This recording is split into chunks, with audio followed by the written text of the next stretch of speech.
Hey everybody, welcome aboard once again. We're taking off on growling sidewinder, but a little bit different mix today than normal because I am not behind the pilot seat. Today, mckee is flying this fantastic Mig-21 in the Ukrainian Air Force colors, and that is so he can camouflage. But that Su-27 flying by on his right is yours truly, Plasma 1945. And what are we up to here? Well, we are actually going to do a bit of hunting. And because the Mig-21 lacks its datalink, very similar to the Mig-29, but the Mig-21 is limited in its weapons and ability to detect targets because it has a really crappy radar of its own, we are going to be the bloodhounds for mckee, who is a phenomenal dogfighter and great pilot, and he sometimes likes to go crazy and do these kinds of challenges. So he is going to fly the Mig-21 on the deck, and he is going to get 3 kills. So jump in, strap on, and let's go for this flight as the RS team takes mckee out hunting on growling sidewinder. And of course, I think I'm about to hit 500 subscribers, which was crazy because I never expected this to be that popular. But drop a like and comment. Anyway, let's get back to the flight here. So the Mig-21bis, it is a full fidelity module from Leatherneck. It is a fantastic module with a lot of detail and a lot of thought into it. The Mig-21bis is the 1960s edition of the Mig-21 after the lessons learned in the Vietnam War. It has an integrated 23mm cannon. It is armed with a series of missiles. The first ones were the K-13, aka the R3s, and these missiles were originally a copy of the Sidewinder 9B. The preferred missiles for air-to-air use for this plane are actually the R60 and the R60M. These are later versions of air-to-air missiles. These are more similar to a AIM-9M. So if you are flying this plane, R60M is the missile you want. For air-to-air, that's a heat seeker. And for air-to-air radar guided, kind of like a Fox 1, that would be the R3 missile. There is a different way of using each of these missiles, but the R60s are the most effective and the newest missiles you can use in this plane, so use those if you can. Otherwise, you do need to engage the radar to track a target and to IFF. You can still IFF on this plane with the radar. However, I would say rely on F10, rely on brawl calls to get your picture and to get your bogey dope, because very often you might fly right into a friendly and you might shoot in a friendly, so be very careful. This plane is, although designed to operate at high altitude in hands of a skilled pilot such as Mr. mckee here, becomes quite deadly low on the deck. So, mckee has picked up a hostile above him. This is a plane that's contrailing at about 25,000 feet, and there's a couple of launches from him as he pulls into a vertical to try to get this high flyer. High flyer is evading, but he is not actually evading mckee's shots because by this point someone's launched an AIM-120. I believe this was an f-14. mckee's trying to get on his 6 to get a shot, and out of the side of his canopy realizes that that plane's been shot down. I've seen this happen quite often with Mig-21s that are flying on growling sidewinder, and that very often their targets will get shot down before they can get to them, just because the R60 missile only has a range of about 8 kilometers. That's 4 miles. And the R3 missiles are down to about 3 miles or 6 kilometers. Rear aspect shot is recommended for all of these missiles, but sometimes you can get lucky and get a head-on shot. Alright, let's speed this up as mckee, well, he goes really ballsy. And what he does is he flies through the gap and towards the city of Vladikavkaz and heads right for the Beslan Air Force Base, where the majority of the blue team is flying from. So not really the cleverest move, but it's definitely the ballsiest move you can think of. So after doing a bit of a patrol here through the hills just outside of Vladikavkaz, mckee goes the hell with it and goes for the gusto. He still has a couple of missiles left, and he is definitely going to need them because he's about to get into a very messy dogfight. Now, keeping in mind, the MiG-21 is fairly small, extremely fast and maneuverable. It has a primary and secondary stage afterburner, which allows it to really pick up speed and really haul ass if it needs to. Because it is such a small target, it can easily avoid detection by ground-to-air SAMs, especially older SAMs, and it is very quick to get in and out of a situation. Some people do complain about its canopy being a bit dirty, but let's see how mckee finishes his little flyby here and gets into a bit of a tangled mess.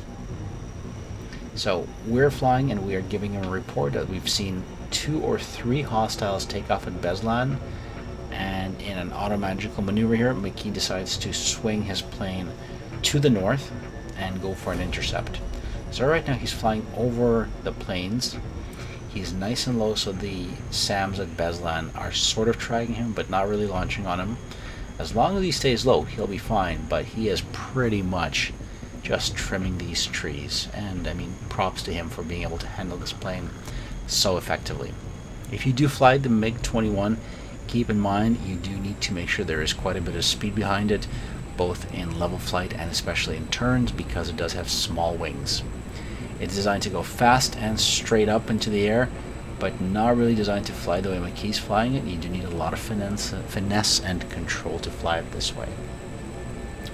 So now that mckee's vectored onto targets, he's getting brawl calls telling him where they are. He's getting us reporting to him through our data link via Discord that he has some hostiles ahead of him, and he is going to spot them in just a moment here. So I think he's packing at this point 2 missiles, and he is going in for an intercept, and you should see these hostiles right in front of him on his 12 o'clock. It's a 2-ship. One's a Mirage and one's an F-14 flying in tight formation. Launch. Second missile. He still has 1 missile left, so he had 3, and he's got a splash on a Mirage. Look at that. Mirage goes down. mckee has picked up altitude, which means that now he is on the radars of the ground-to-air defenses around Beslan. Alright, but he decides not to fire a missile and extend. He goes for guns because he's ended up right on the 6 o'clock of an f-14b. This is as Cold War as it gets without going to the Cold War server. There's hits, damage to the F-14's left wing. He's leaking fuel, but he is still flying. Like, he's really trying to find that solution. Going into full afterburn to try to stay in the air. Those tiny little wings do not provide much lift, but there's definitely hits on that F-14. He's flaring, he's trying to run, and what the hell just happened? Well, I'm going to tell you. The SAMs hit both him and the F-14. Although mckee did not get a kill, I will say that that was pretty darn close, and friendly fire SAM has taken out the F-14b and mckee as well. But never fear, we're going in for a second round here. mckee's again taken off from Tbilisi on the Growling Sidewinder server, and he is back in the mountains just outside of Beslan. Now this situation gets a little tricky because he picks up a hostile on his 12 o'clock. There's a launch, the missile is tracking, but will he get a kill? You have to keep in mind that these missiles are very much underpowered. Their seeker range is very limited. The R-60s are not even as good as the R-73s. The closest they are maybe is AIM-9 P5s maybe with a bit more engine. That's his missile self-destructing, so no hit there. He's in pursuit of an F-18. They just merged right there. He spotted the F-18 and he's going in for a 180. And there's a second plane coming through as well. Sharp bank comes right through, trying to get that F-18 engaged. Again, at this point, unless he's got data link, he has to be IFFing or visually IFFing. That's the only option he's got. The F-18 is still active. Missile launch on him, hits the deck, drops chaff, comes back around. Watch those turns that mckee does in the cockpit. Very sharp, very direct turns. Another launch on the hostile. Trying to get back onto his 6 o'clock. That F-18 can definitely outturn the MiG-21. But if the pilot makes mistakes, or if the pilot isn't up to the speed, the MiG-21 will run him down.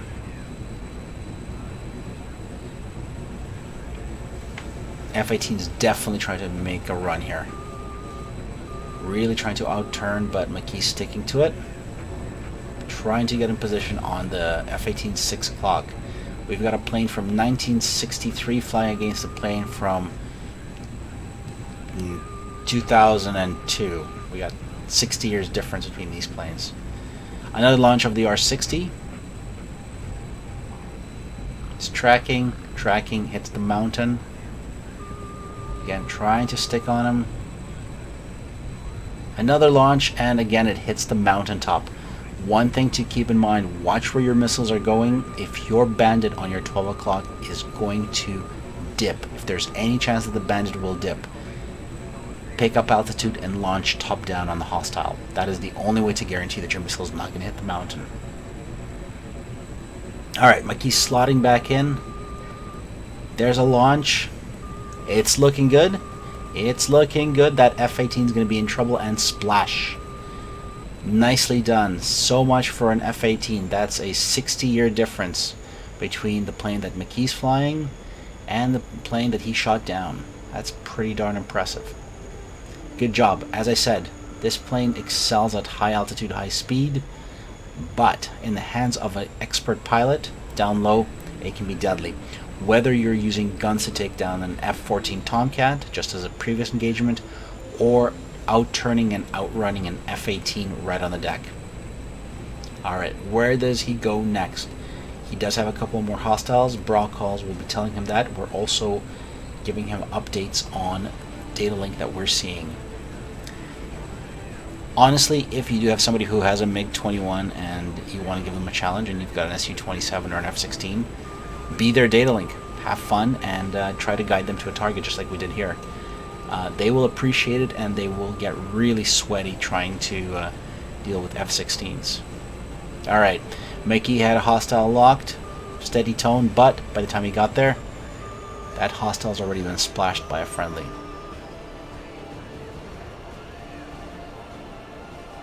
Right there, look at his wing. McKee just snapped his right wing. Right wing's been snapped, part of it's gone. Because he's flying at full afterburner, he still has control. Locks a Mirage down low and a launch. Missiles tracking. Boom, splash, there is a hit. Mirage 2000.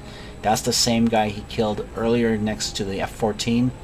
McKee's missing half of his right wing, but he is still in the air, he still has fuel, and he is getting the heck out of here. You get a couple of kills in your RTB, you do not want to push your luck.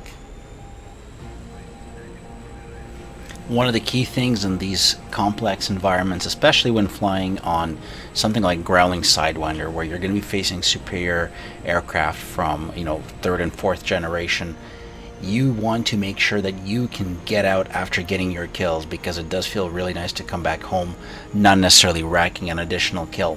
So in this case, McKee is flying back with 75% of his total wing surface area. By maintaining speed, he is still able to coast in, and at this point we are spectating him, and he gets bingo fuel quite a distance away. What do we have as an option? Well, we're going to try to guide him into a ground landing. There's a nice spot in the fields here, and he will try a valiant effort to try to land it.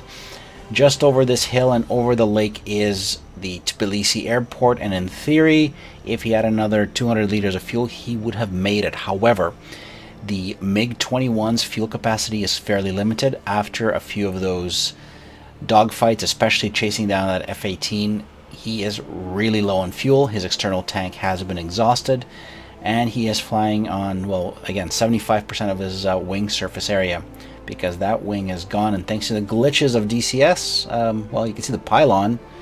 Is that still a missile there? I think that's a pylon there still attached, but he is coming in for a nice landing. I remember actually spectating this and trying to give him a bit of advice. Saw the power lines on his right and said you've got a little bit of space to the right just after the power lines to bring her down, and here he goes. Banks in, His airspeed is dropping. The airspeed indicator is now passing 500. Now it's down to 400. Mig-21 loses speed very rapidly. Just at around 300, he starts to get his final turn into the ground, and at about 250, he's going to pop his gear and come into landing. Right there, there's the gear pop. He touches down, flips over. So let's watch this in super slow motion as our valiant dogfighter Rmckee comes down, gear out. Plane is going to touch down, and if you've watched all this far, all the way to the end of this video, you know what? You're rock stars. Make sure you've commented, liked, and subscribed. And as a bonus, keep an eye open for some module giveaways, because I think I'm going to hit 500, and I better give away some modules because I've got a couple of them sitting here ready for a giveaway.